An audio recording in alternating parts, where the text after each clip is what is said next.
Welcome to the channel, folks. Mr. H here for my review of Hellboy. This is Hellboy 2019 featuring David Harbour. This is the reboot, I guess you could say. It's not strictly speaking a reboot because it's nothing like the Del Toro movies. It's completely fresh.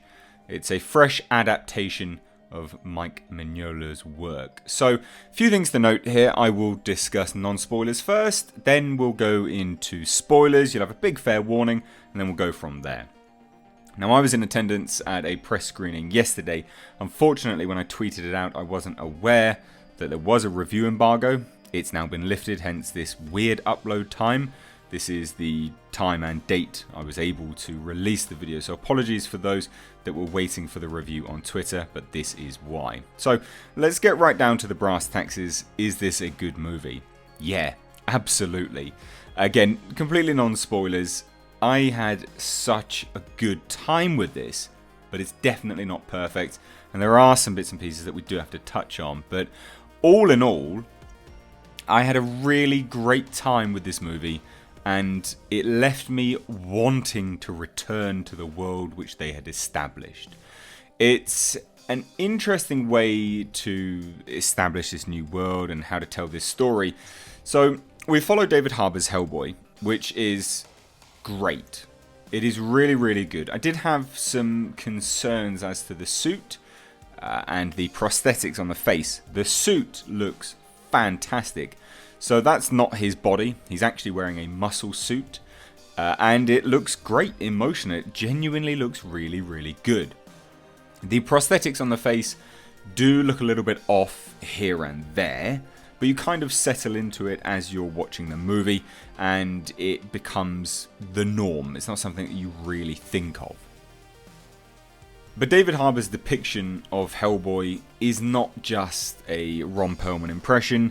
It's not just, trying to rip it direct from the comics. It's a good depiction of Hellboy. I was pleasantly surprised. But in terms of the story, and again from a completely non-spoiler perspective, we follow Hellboy, who learns of his past. Again, it's in some of the trailers. We learn that is in the trailers. So Hellboy is beginning to find out his past, his destiny.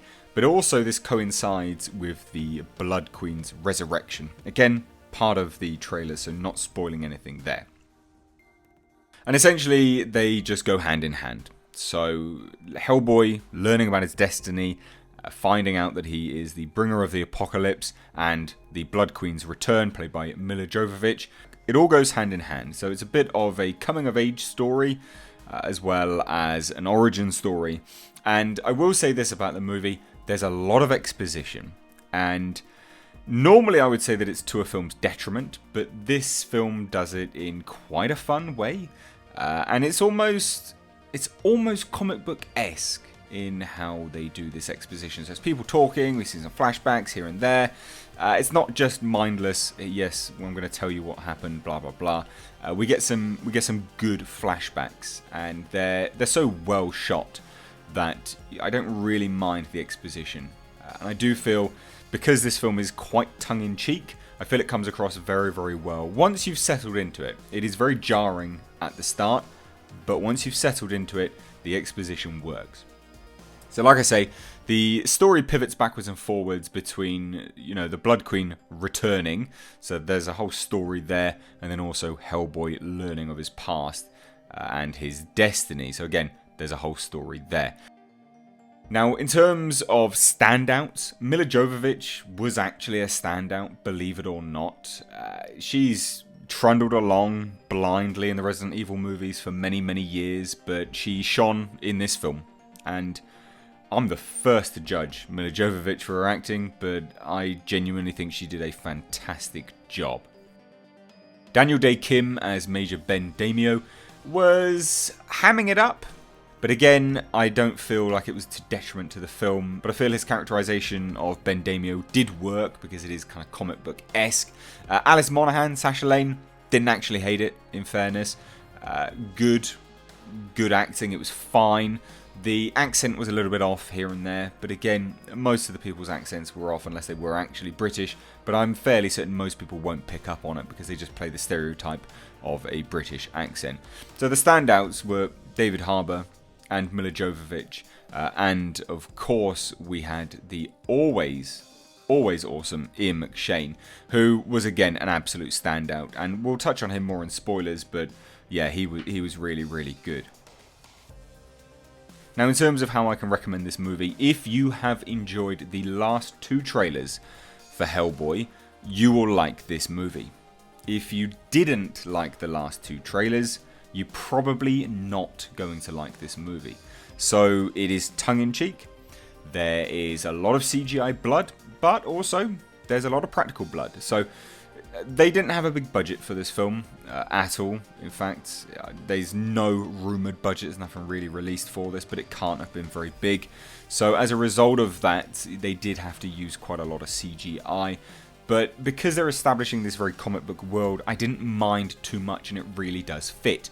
There's some very strange green screen here and there in sound stages, which doesn't always work, but again, if we're thinking about this comic book world which they're establishing in that tone, because that's the main thing, is that sound stages work and don't work, but it's heavily reliant on the tone that the film has established, and Hellboy establishes a tone where the sound stages and green screen can work, just sometimes it's a little bit iffy looking, and that's just budgetary constraints. But all in all, yeah, if you liked the last 2 trailers, you will be all for this film. It was fun, it was gory, it wasn't overly preachy, there was no real message there, it was just Hellboy finding himself and the Blood Queen coming to life, and obviously the end of the story, which I can't really reveal. It was a good movie. I thoroughly enjoyed it. The other thing which I did count as quite jarring, though, was the actual musical pieces in the film. It was a bit Suicide Squad, and I really do have to give it some flack for that. It was a bit of an issue. There was some Muse in there, Psycho there. I mean, there was so many tracks, and again, it was quite jarring in parts. But again, take a step back from the movie, I've still had a great time, and I still really enjoyed it, so it can't have detracted that much.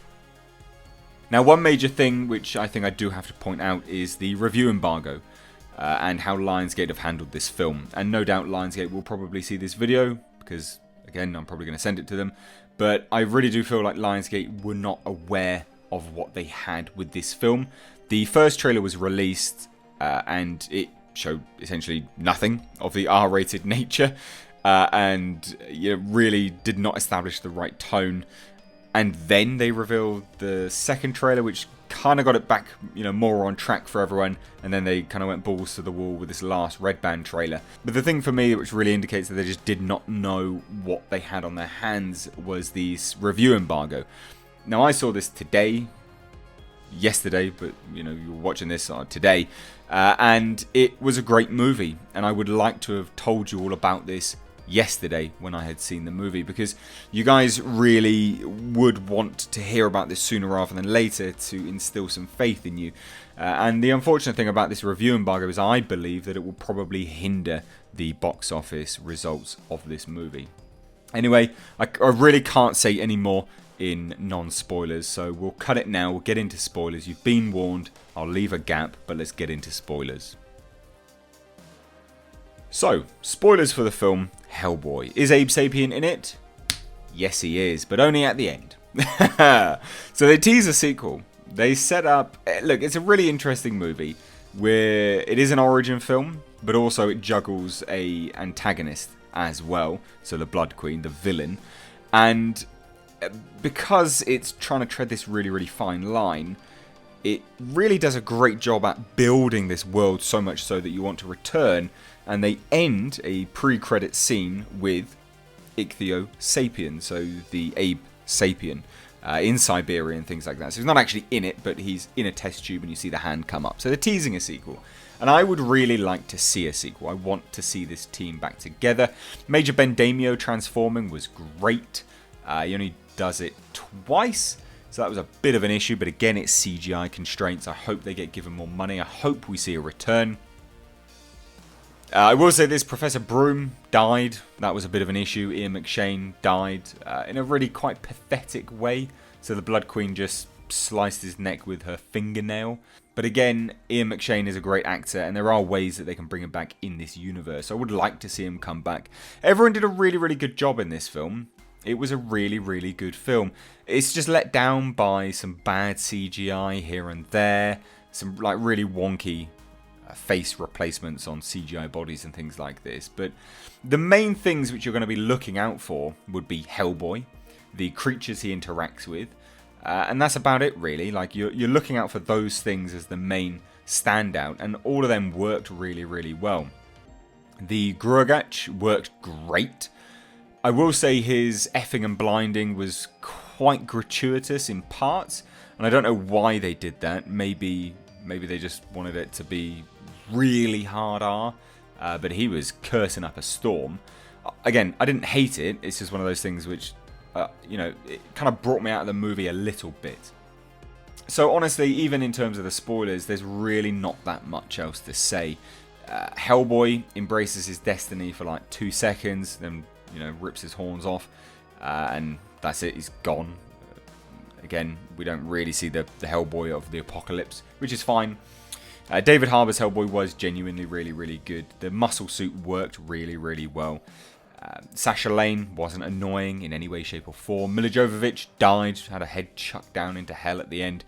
But it was good. We see the origin of Hellboy and his mother and the father of hell and all of this kind of stuff. And it is really, really quite decent. We even see Lobster Johnson.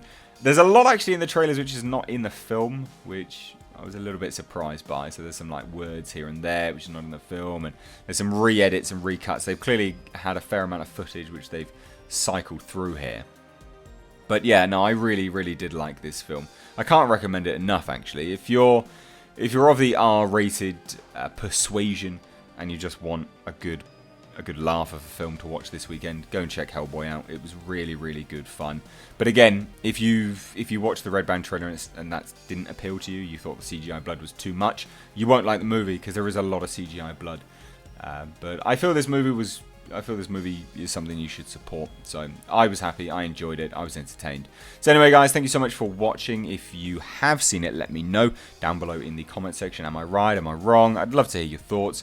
Guys, if you're new here, hit subscribe and stay up to date on the world of pop culture, movie news and movie reviews. Crush that bell notification icon. As always, thanks so much for watching. I've Mr. H. Take care.